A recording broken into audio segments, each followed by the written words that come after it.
Secret, perspicace, visionnaire, déterminé, engagé, un peu dans sa bulle, un peu mystique, cérébral, un peu angoissé, en quête de sens, intéressons-nous aujourd'hui au type de personnalité INFJ. Les lettres signifient introversion, intuition, feeling, jugement. Ce type représente 1,5% de la population. Il y a plus de femmes que d'hommes. Dans l'inconscient collectif, l'INFJ est un prophète ou un conseiller un peu mystique, quelqu'un de distant qui cherche à rassembler et à unifier. Jésus correspondra un peu à l'archétype mystique de l'INFJ, et je dis bien archétype mystique car on n'a aucune source historique sur la vie de Jésus. Au cinéma, l'INFJ a souvent le rôle de l'excellent mentor-professeur. Il y a par exemple Obi-Wan Kenobi, ou le professeur Xavier dans X-Men, ou le professeur Lupin dans Harry Potter. Cependant, si l'INFJ décide de ne pas rester en retrait et d'accomplir lui-même sa vision unificatrice, alors prosternez-vous devant Daenerys Targaryen et ses dragons.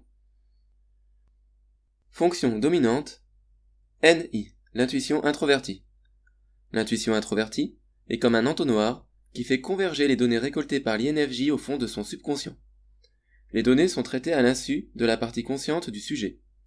Quand le processus est terminé, le résultat, qui est soit une nouvelle idée, soit l'approfondissement d'une idée ou la solution d'un problème, émerge dans la partie consciente du sujet. La façon dont les idées issues de l'intuition introvertie émergent dans la partie consciente du sujet varie selon les individus. Cela peut prendre la forme d'un murmure ou d'un ensemble d'images qui se mélangent au réel, comme un fugace rêve éveillé ou d'une soudaine fulgurance, une certitude absolue non explicable. Cependant, le processus de maturation des idées est difficilement traçable pour le sujet qui peine à transmettre ses idées, car le processus de raisonnement qui amène l'individu à une conclusion donnée est difficilement traçable pour lui-même. Contrairement à l'intuition extravertie, qui explore de nombreux domaines et prend le risque de se disperser avant de revenir à l'essentiel, l'intuition introvertie, elle, arrive à cerner rapidement le cœur du sujet traité et se disperse moins. Et elle élargit ensuite son champ de vision au fur et à mesure de sa recherche. Par exemple, si pour un ENFP, savoir se recentrer et arrêter de se disperser est un signe de maturité, alors pour un INFJ ou un INTJ, c'est l'inverse. C'est savoir élargir son champ de vision tout en restant connecté à l'essentiel qui est un signe de maturité. L'intuition introvertie permet à l'INFJ de visualiser des objectifs à long terme. Il a un côté visionnaire. Comme la partie inconsciente de son cerveau est beaucoup sollicitée pour traiter les données inconscientes, il peut donner l'impression d'être dans sa bulle et d'avoir une connexion limitée à son environnement immédiat. Et bien sûr, c'est un intuitif, il a une facilité pour l'abstrait et la symbolique. Fonction auxiliaire, FE, le sentiment extraverti. Le sentiment extraverti s'intéresse aux valeurs qui relient les individus entre eux dans la communauté. L'INFJ s'intéresse donc, mais d'une manière qui lui est propre, aux gens et aux codes sociaux. Alors qu'il a besoin de temps seul pour faire fonctionner son intuition introvertie, il a besoin aussi d'énormément d'interactions sociales. Communiquer avec les autres lui permet de conscientiser ce qu'il ressent. Il est assez expressif quand il est passionné, et si on ne le voit qu'à ce moment-là, on pourrait penser à tort que c'est un extraverti naturel. C'est un conciliateur, et il n'apprécie pas trop les conflits. Dans certains cas, si sa sécurité n'est pas assurée, il peut combiner son intuition et son sentiment extraverti afin d'être un redoutable manipulateur. Varys dans Game of Thrones, bien qu'il se persuade de servir une noble cause, est l'exemple extrême d'un INFJ en mode manipulateur. Si tout va bien, la combinaison de l'intuition introvertie et du sentiment extraverti fait de l'INFJ une sorte de super prof, super conseiller, qui s'adapte intuitivement en fonction de la personne en face de lui. Rémus Lupin dans le 3e tome d'Harry Potter représente un bon exemple du côté conseiller et pédagogue d'un INFJ sain. La combinaison de l'intuition introvertie et du sentiment extraverti donne à l'INFJ une forte probabilité de s'intéresser à des domaines tels que les arts, la littérature, les sciences humaines, la philosophie et la spiritualité. Les écrivains INFJ, quant à eux, sont d'excellents analystes de la société ou des penseurs métaphysiques. Et attention aux INFJ qui ne surveillent pas leur ego, il reste quelques postes de gourou à pourvoir dans certaines sectes. Fonction tertiaire, TI, la pensée introvertie. La tertiaire de l'INFJ le rend très analytique. C'est un analyste des phénomènes sociaux. À noter que Carl Jung, qui a découvert les 8 fonctions, mais n'a pas poussé à savoir comment elles s'arrangent entre elles, pensait que ces 2 fonctions principales étaient l'intuition introvertie et la pensée introvertie. Il n'avait pas compris que la pensée introvertie chez lui était au service de son sentiment extraverti, et que les sujets qui l'intéressaient et qui nécessitaient l'utilisation de sa pensée introvertie étaient en fait choisis par le sentiment extraverti. Carl Jung s'intéressait à l'inconscient collectif, qui relie tous les hommes à l'âme humaine, etc. De ce fait, l'INFJ est le plus cérébral des types NF. Il est extrêmement analytique dans son côté idéaliste. Un INFJ qui réussit à équilibrer son sentiment extraverti avec sa pensée introvertie pourra un petit peu ressembler dans cette idée à un ENTP, un ENTP qui aurait lui aussi réussi à équilibrer sa pensée introvertie avec son sentiment extraverti. De ce fait, certains INFJ sont des scientifiques et des philosophes de renom, tels Niels Bohr et Schopenhauer.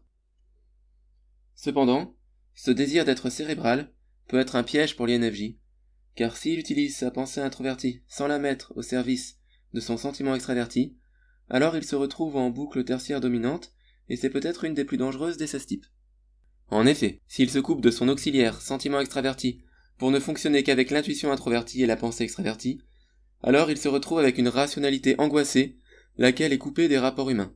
Elsa dans La Reine des Neiges et Lancelot dans Camelot sont deux exemples de comportements d'INFJ lesquels se sont coupés de leur sentiment extraverti. Pire, si l'INFJ en question a un statut important dans la société, sa philosophie se coupe du facteur humain immédiat et d'un point de vue idéologique, la fin justifie les moyens, ce à n'importe quel prix. Mein Kampf est l'œuvre d'un INFJ coupé de sa fonction auxiliaire sentiment extraverti. Un INFJ qui entre en religion et qui se déconnecte de son sentiment extraverti, c'est-à-dire de son amour immédiat pour son prochain, au profit d'une vision estatique de sa religion, ça peut aussi faire du dégât, exemple le grand moineau dans Game of Thrones, ou Osama Ben Laden dans la réalité. Cependant, bien utilisé en harmonie avec le sentiment extraverti, l'INFJ peut porter un message chaleureux et visionnaire à l'humanité pour l'aider à surmonter les obstacles de son évolution. Fonction inférieure, SE, la sensation extravertie. Comme le cerveau de l'INFJ dépense beaucoup de son énergie à traiter les données dans le subconscient, il ne reste plus beaucoup d'énergie allouée à la perception des sensations directes liées au présent. Du coup, un certain nombre de détails du monde physique peuvent lui échapper. Vivre dans un environnement rangé lui permet de ne pas se prendre les pieds dans un objet qui ne serait pas à sa place. Si un INFJ est concentré dans une réflexion ou une discussion et que la cuisine de l'appartement prend feu, il sera le dernier à s'en apercevoir. Certains INFJ vont vouloir refouler l'aspect matériel de leur vie, négligeant les besoins du corps et le sexe. D'autres peuvent au contraire y accorder trop d'importance. Le point d'équilibre est dur à trouver. Beaucoup d'INFJ au Moyen-Âge furent attirés par la vie monastique, à se demander si ce n'est pas pour ça qu'ils sont si peu nombreux aujourd'hui. Parfois, la fonction sensation extravertie se réveille soudainement et pendant quelques heures, INFJ devient hyper réceptif aux perceptions immédiates de son environnement. Il s'extasie devant chaque brin d'herbe et se met à danser partout, mais ça ne va pas durer, et il retourne bientôt dans son introspection et dans sa bulle. Si ça dure trop, alors ce n'est pas forcément bon signe. En tout cas, afin de développer la sensation extravertie et de développer sa perception sensorielle de l'environnement immédiat, les INFJ gagneront à pratiquer une activité physique régulière, afin d'apprivoiser ce corps si ingrat qui emprisonne leur esprit dans les contraintes de la matière. Pour finir, voyons comment les INFJ se répartissent sur le modèle de l'énéagramme. L'INFJ a la particularité de s'accorder bien avec tous les énéatypes, à part peut-être la base 8. Il y a malgré tout un pic d'INFJ en base 4. Alors, avec l'INFJ en base 1, on a un INFJ très dur avec lui-même, qui cherche à s'améliorer pour pouvoir améliorer le monde. Il est un peu rigide, mais intègre. Natacha Polonier est un exemple d'INFJ 1. Son audition au Parlement sur les questions de l'éducation est très intéressante. Lancelot dans Camelot est un exemple d'INFJ 1 qui vire au fanatisme. Possible que Simone de Beauvoir fût INFJ 1 elle aussi.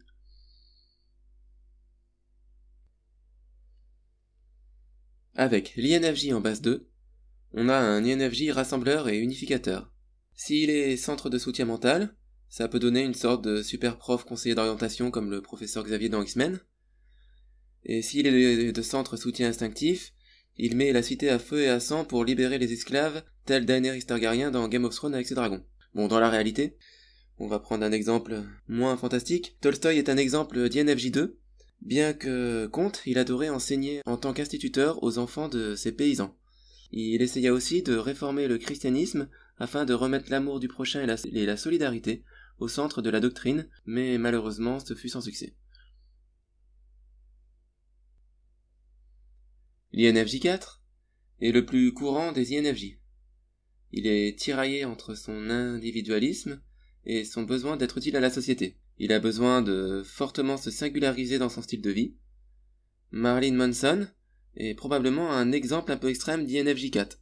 Dans ses interviews, reviennent souvent la thématique que les gens doivent se singulariser et ne pas essayer de se ressembler, comme des moutons, et il avoue aussi avoir peur de trop se rapprocher des gens, de crainte d'être abandonné, une problématique typique de la base 4.